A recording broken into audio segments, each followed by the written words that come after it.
Okay, so long story short, if you have such a circuit which has a resistance, a capacitor, and an inductor in it, then there will be a current running through it, and the current will be basically determined by this expression over here at the top. So this is the current we have in the circuit. Now let's see what are some of the consequences of this equation. Now the current will also be just a harmonic oscillation. It will be a sine or a cosine depending on the phase. So it will be just moving in one direction and then changing its orientation with the same frequency omega over here, the frequency of the EMF source. Let's look at this one. Now I0, you can just treat it as a function of the frequency. So you can imagine you have some EMF sources.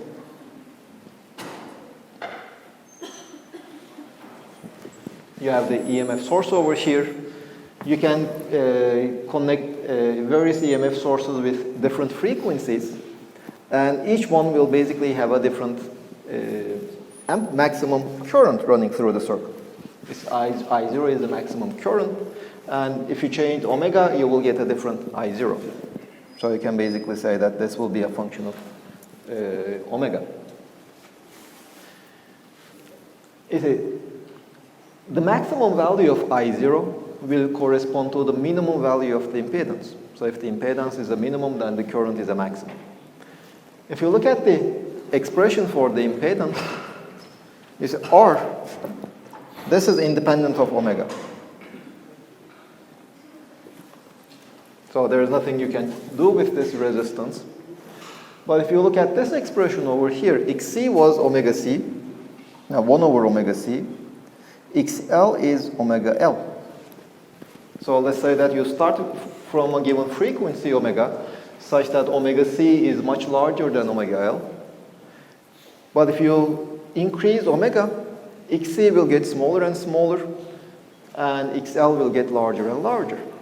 So since you started from a large XC, small XL, eventually they will be equal. And that is basically the smallest value that this squared expression can take. So this is the minimum of Z will appear. Z will be a minimum when XC is equal to XL. So because both of these, the capacitive reactance and the inductive reactance, they both depend on the frequency. So you can change their value by changing your frequency. And this condition that we call the resonance condition,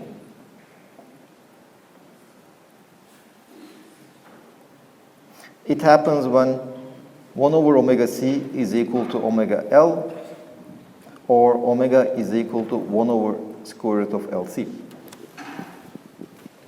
So does this remind you of anything, this 1 over square root of LC?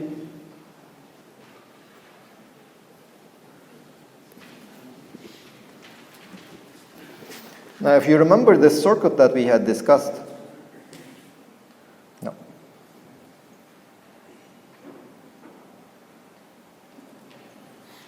This is the C, this is L. We had seen that Q was equal to Q0 times cosine 1 over square root of LC times T. So it's basically the same 1 over square root of LC. This is the resonance frequency.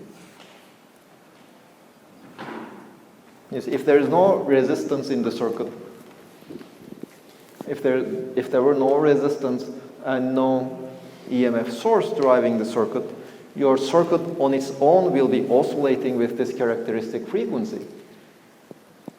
Furthermore, if you force your circuit, if you drive your circuit with the same frequency, then you will be able to create a maximum current running through the system. Well, let's go back to the mechanical analog. So it depends when there is no resistance? No, it doesn't behave like when there is no resistance. It has this circuit has a characteristic frequency, 1 over square root of LC. Whether there is a resistance or not, that's not really important. But it has this characteristic frequency. If you drive your circuit with this frequency, then you are creating what's called the resonance. Now, this resonance is more or less the same phenomena, for example, when you are swinging on your own on a child swing. So what you do in a child swing if you want to swing on your own? You go back and forth, right? You move your body back and forth. And that is basically how you drive this swing to higher amplitudes. And your rocking motion, back and forth motion, should have exactly the same frequency as the oscillation frequency of the pendulum or the swing. Exactly the same phenomena. If already without this external EMF source, the capacitor and the inductor system has its own oscillation frequency. If you match it with the driving frequency of the external source, then you will be building your current in the system. And that is basically what you would like to have. If you want to have if you want some output from your circuit, you would rather drive it at the resonance frequency because that way you will get a larger current. Now let's look at such a circuit.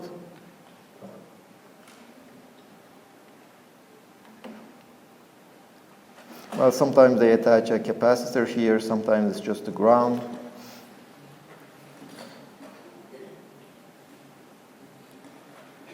Here we have a capacitor. Let's put a speaker over there.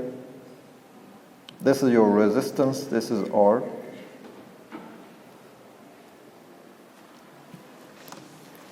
Let's study this circuit. Now, what this circuit is, we have this straight wire. Well, that is not really a circuit, but it's just a wire with an inductor over there. And then there is a nearby an alternative inductor. So here we have basically a system which has a mutual inductance. So these two inductors are coupled together because if you create a magnetic field over here, it will create a magnetic field in the other inductor. So if the current in this first inductor is changing, the magnetic field in this inductor will be changing, and hence basically this will be your EMF source. This wire over here, if you can build a current on that wire, will be your EMF source. And then we have here, there is the inductor, there is the capacitor, and there is the resistor. Now let's assume that this wire is in a region where we have some electric field, and this electric field changes, let's say, with a frequency omega. We have an electric field in this part. Well, you see this long wire, you can just imagine it's a huge antenna, and this whole thing you can just imagine it to be enclosed in a safe place. You can even imagine a Faraday cage in this part only, where this straight wire just goes out of the Faraday cage. Well, there is an electric field. Now, when this electric field reaches this antenna, what will happen?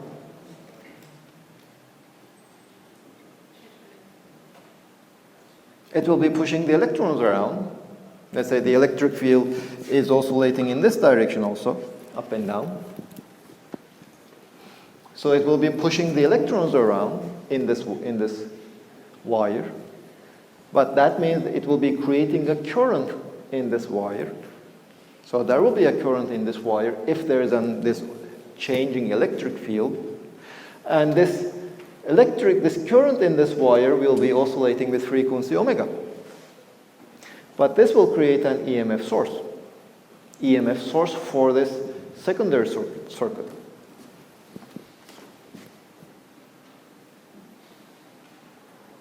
Are you following? So we are basically imagining, let's say, a small cube over here. Inside there is a mutual inductor. There are two inductors which they induce each other. And one of the ends of this inductor is connected to a resistor and a capacitor. The other end of this mutual inductors is connected to a straight long wire. That's it. That's the simple system we are imagining. So if you put this external wire in an electric field, which is changing with time, so it will create a current in this straight wire, which will be changing in time. And since there's a current in this wire which is changing in time, it will create an EMF on the secondary wire circuit, which will be changing in time. And the maximum current that will be created will be, let's say, proportional to 1 over square root of r squared plus 1 over omega squared c squared minus omega squared l squared.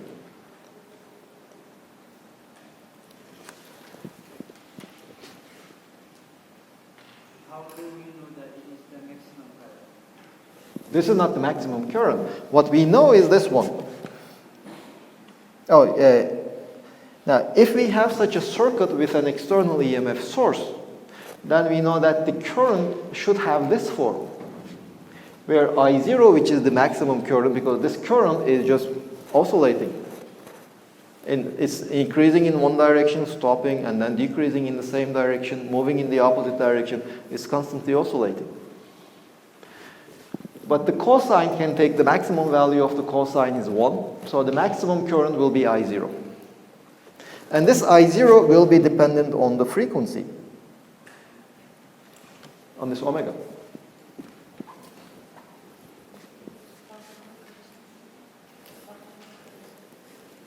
Yes.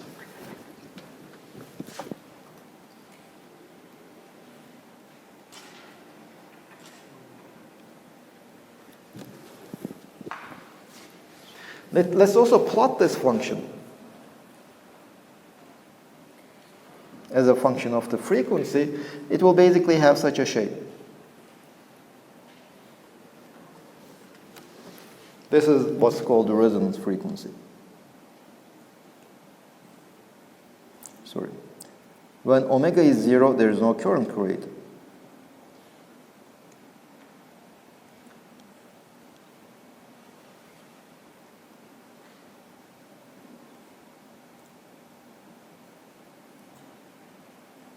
This will be how the I0 will change as a function of frequency. Now, let's do one more thing. The electric field need not be just this form. The electric field can be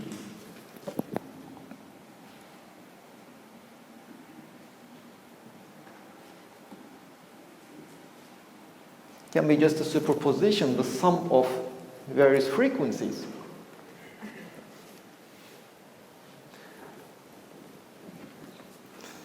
Then I0 will also be a sum of various frequencies.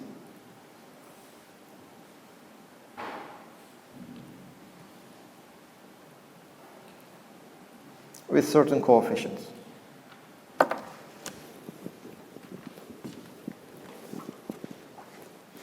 Are you following? So what we are actually doing is we created this circuit which has coupled inductors.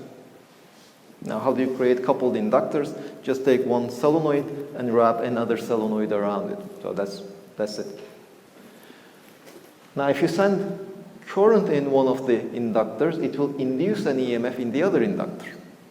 That is what we mean by a coupled inductor. That is the mutual inductance that we had discussed. So if you create a current in this one, it will create a changing current in the first coil. It will create a changing current in the second coil. And the current that is running in the circuit will depend on the amplitudes of the created EMF, but it will also depend on the frequency, the oscillation frequency. Now, why will there be a current in this one? We are saying that, okay, it's a conductor. We put it in a time-dependent electric field. Now, if you put it in a time-dependent electric field, we had discussed also in electrostatics, if you have a conductor in an electric field, the charges in the conductor will start moving in the direction of the electric field. Well, the electric field is constantly changing, so the charges in this wire, they are constantly changing their direction. They are moving up in one time, in the next time they are moving down, so they will be just moving up and down with a given frequency. But that is nothing but a time-dependent current. So we are basically, if by putting this conductor in an electric field, we are creating a time-dependent current in this conductor. But that time-dependent current in the first conductor will create an EMF in our circuit because of this mutual inductance of these two inductors. So it will create a current in this inductor, and the current in this inductor will depend on the frequency of how fast the electric current is changing in this first wire.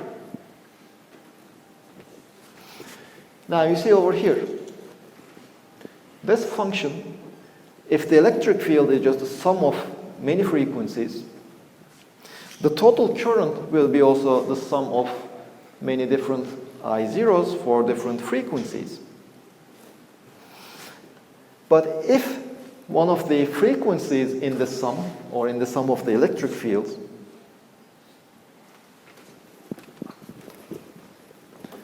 you see, if you look at over here, if one of these omegas correspond to the resonance frequency of this circuit, then the corresponding current in this term will be the largest one. Well, the current will also be proportional to E0 omega.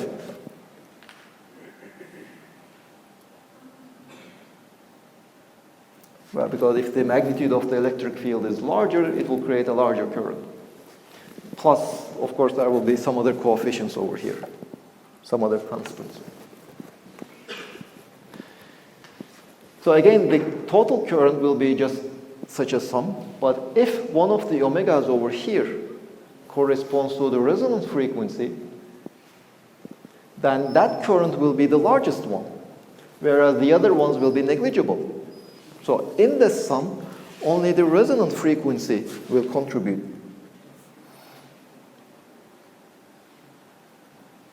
E0 omega R divided by R. The other terms will be much smaller than this one. This will be the dominant contribution in the curve.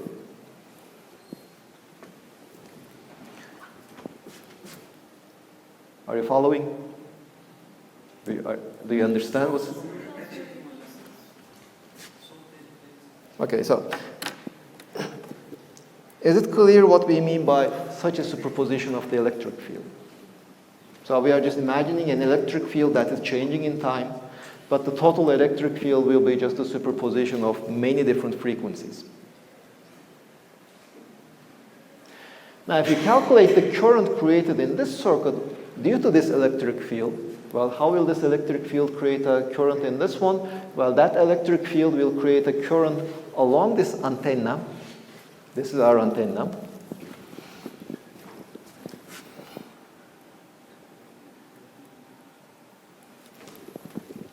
It will be creating a current in the antenna, which will be changing in time, but that time-dependent current in the antenna will induce an EMF in our circuit through their mutual inductance.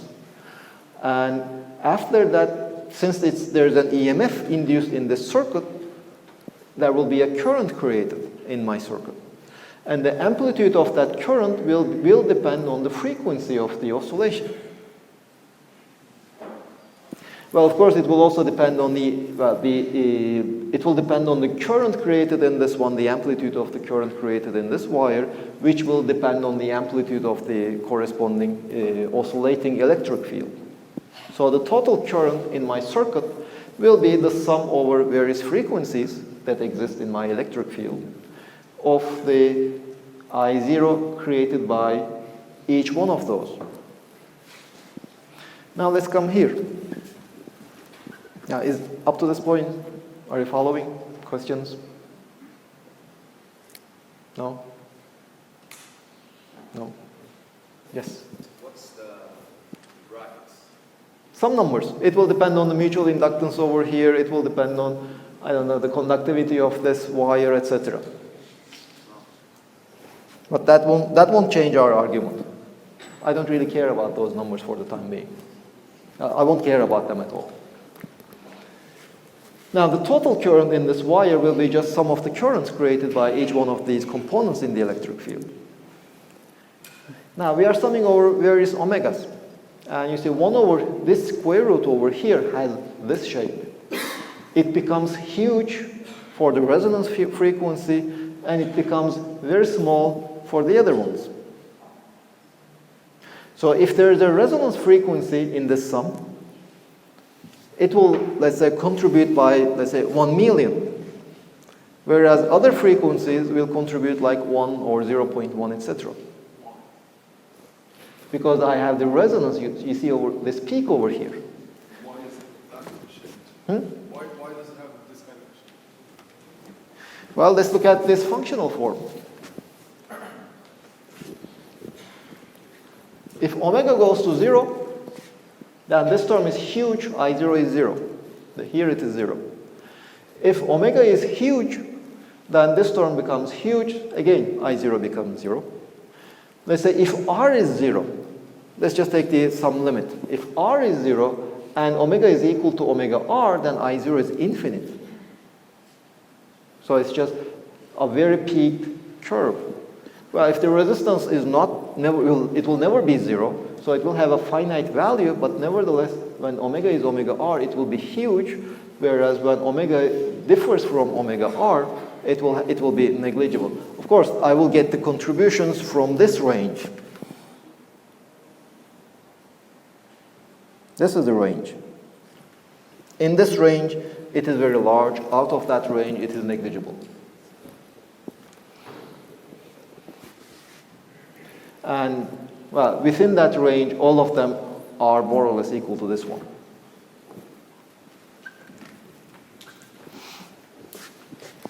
So basically, here, again, remember, this I0 is the maximum of the current, and the current is oscillating with a frequency omega. Or in this case, it will be oscillating with frequency omega R for this component. Now let me write this. The total I will be cosine omega t plus delta, let's say. And so it will be cosine omega R of t. This is my current. It's oscillating in time.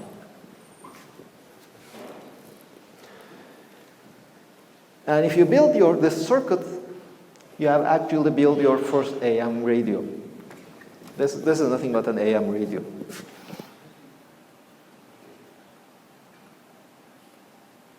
Are you familiar with AM radio? It was a Okay, that is one sign that tells me that I'm getting older and you are too young. So this is, you are familiar with FM, no?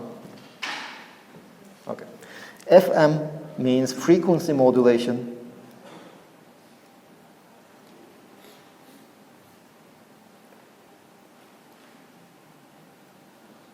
And this is FM. AM means amplitude modulation.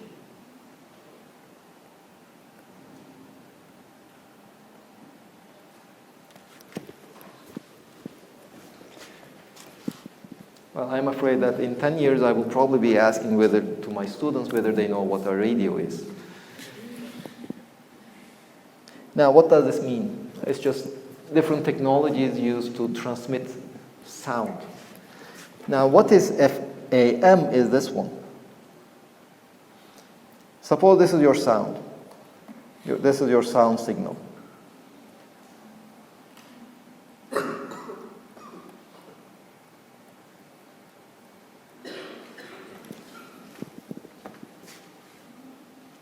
Okay. And then you create an electromagnetic wave. We will study electromagnetic waves later on in more detail.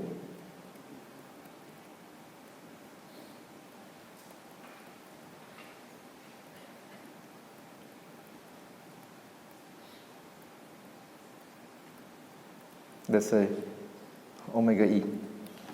The frequency is fixed. But what you do is you change the amplitude.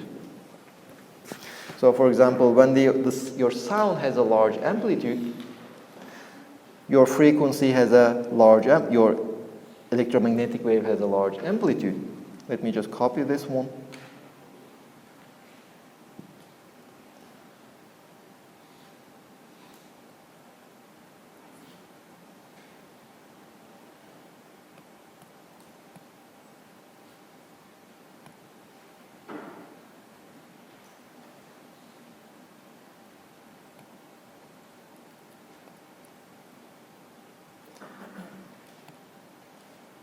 But when the amplitude gets small, of the sound, the amplitude of your wave also gets small.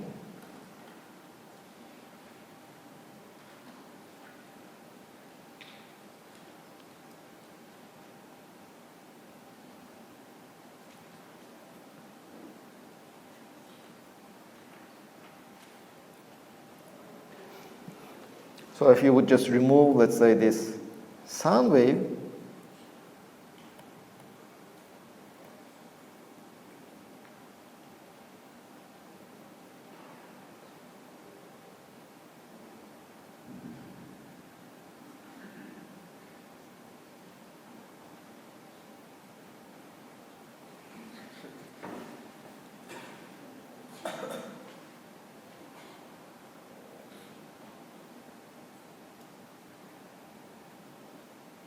okay.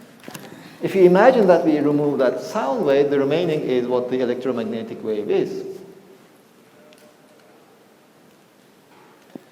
So the sound wave is nothing but the amplitude of your oscillation. But you see here in our circuit,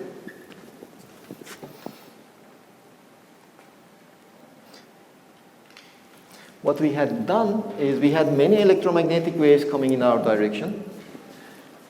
The current that is building in our circuit is proportional to the amplitude of the electromagnetic waves with a given frequency only. The other ones are negligible. So we have basically constructed a radio receiver. And this doesn't need any battery, by the way, so you can just build it, and you can even hear some sound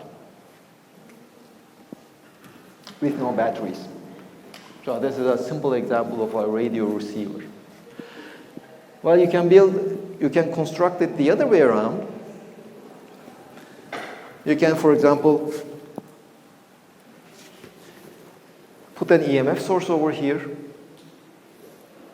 add an EMF source to this circuit, and then get a speaker. Basically, a speaker would just have a variable resistance as a function of the amplitude of your sound. That's how most of the speakers work. In this speaker over here, there is a resistor over here whose resistance changes with pressure. Sound is just a pressure wave. So as the pressure changes, the resistance over there changes. As the resistance changes, if you put that EMF source over here, there's a changing resistance. So that will change the amplitude of the current running in the circuit, not the frequency. The frequency will be given by the EMF source. The amplitude will be determined by your microphone. And so there will be a current buildup, a time-dependent current, which will create the electrons here to move up and down. And we will see in the latest next week or the following week that if you have electrons moving up and down, they create electromagnetic waves. And that would just be your radio transmitter. How can we get the distribution only from this range? Only from this range. Well, basically, the only current, the current that is building up is only from the resonance frequency. If you just and with a width given by the resistance. So, I mean, how can we do it? how can you do what? How can we get our output only from this range? This is the circuit that you need to use. And this circuit does it. Because the current will be built up only from the resonant frequency. And if you make sure that the resistance is small enough, so this peak will be narrow enough, so you will be basically picking up a single signal. If for some reason the resistance becomes large, so this range will become larger, and in that case you might start hearing two different radio stations at the same time. And if you have at all played with these manual radios, I'm sure you have already seen that.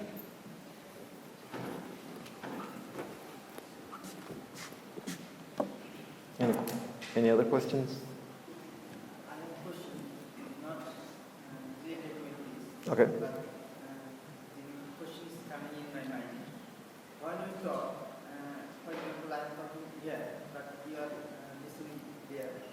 But my talking is like frequency like this,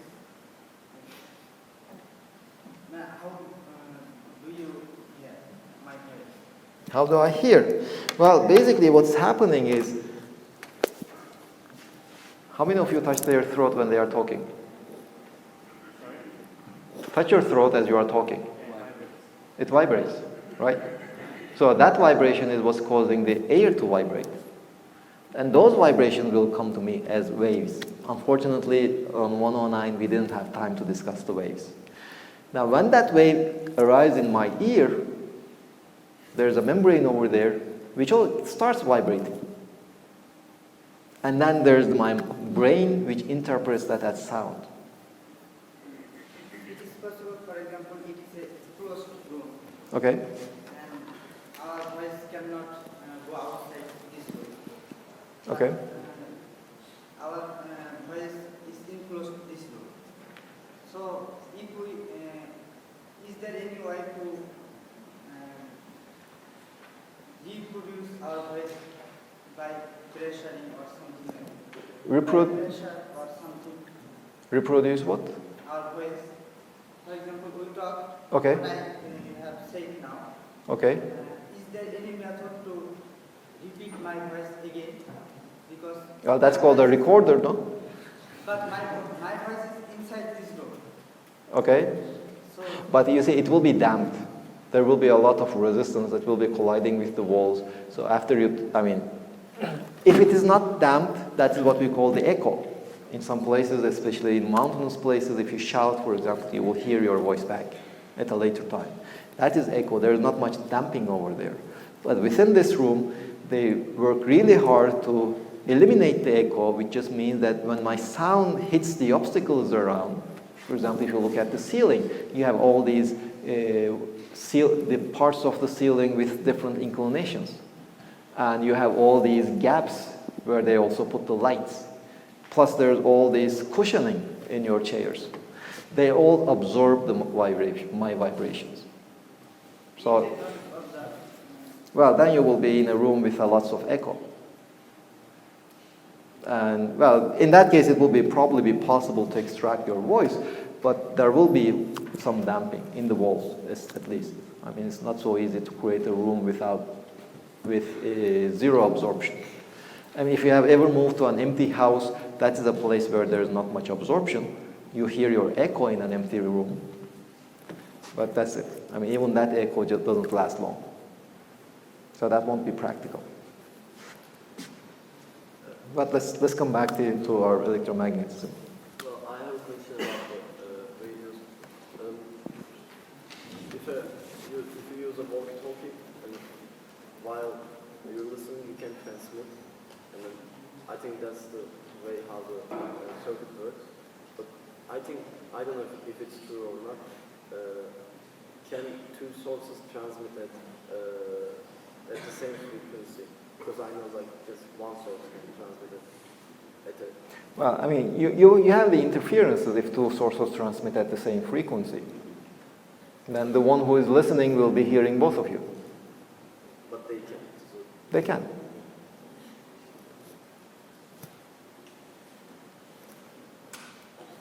Yes? The function of oscillation of the electric field, you said that the electric field changes in direction, not angle. How does it work? The function itself. Which function? This one? Yeah. Well, let's say for a resonance frequency, you can have, let's say,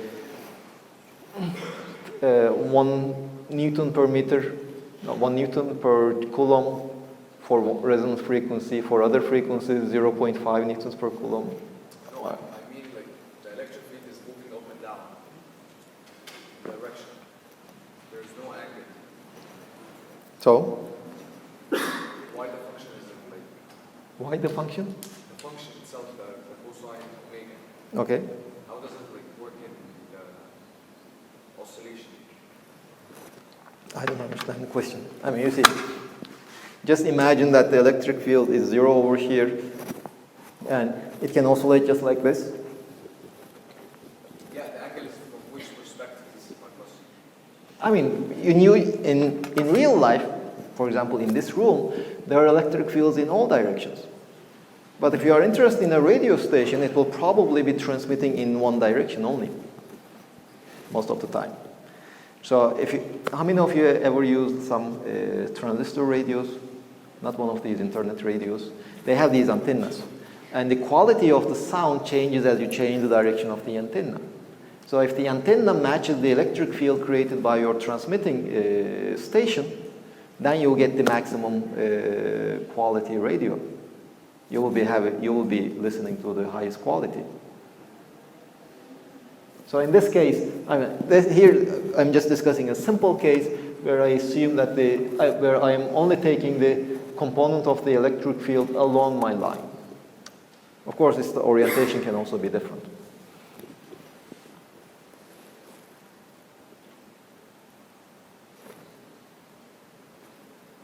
Other questions?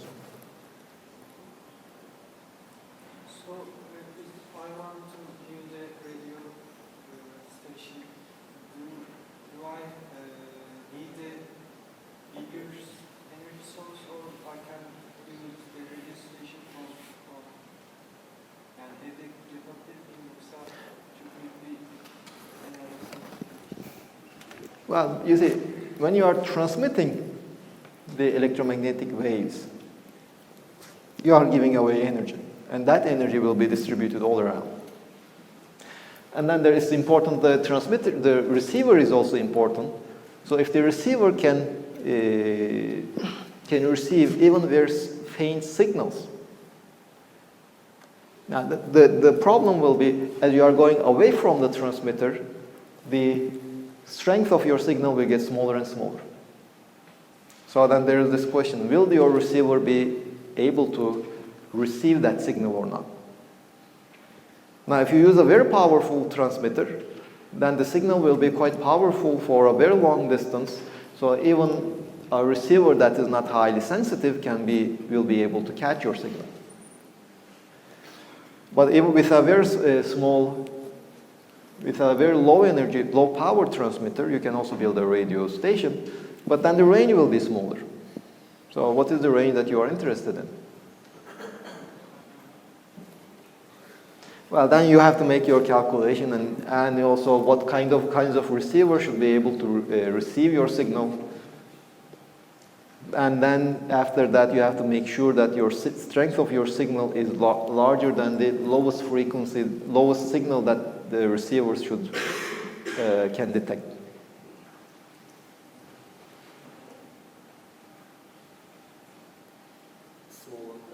Does radio telescopes work on AM or FM? None of them.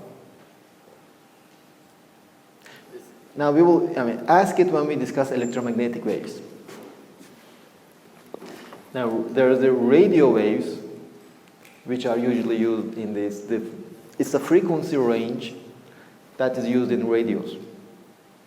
So these radio telescopes, they are just sensitive to electromagnetic waves, not in the visible frequency spectrum, but in that radio frequency spectrum. They are not measuring the amplitude, they are measuring just like the light, at that frequency. Okay, let's give a break now, a 10-minute break, and then we will continue.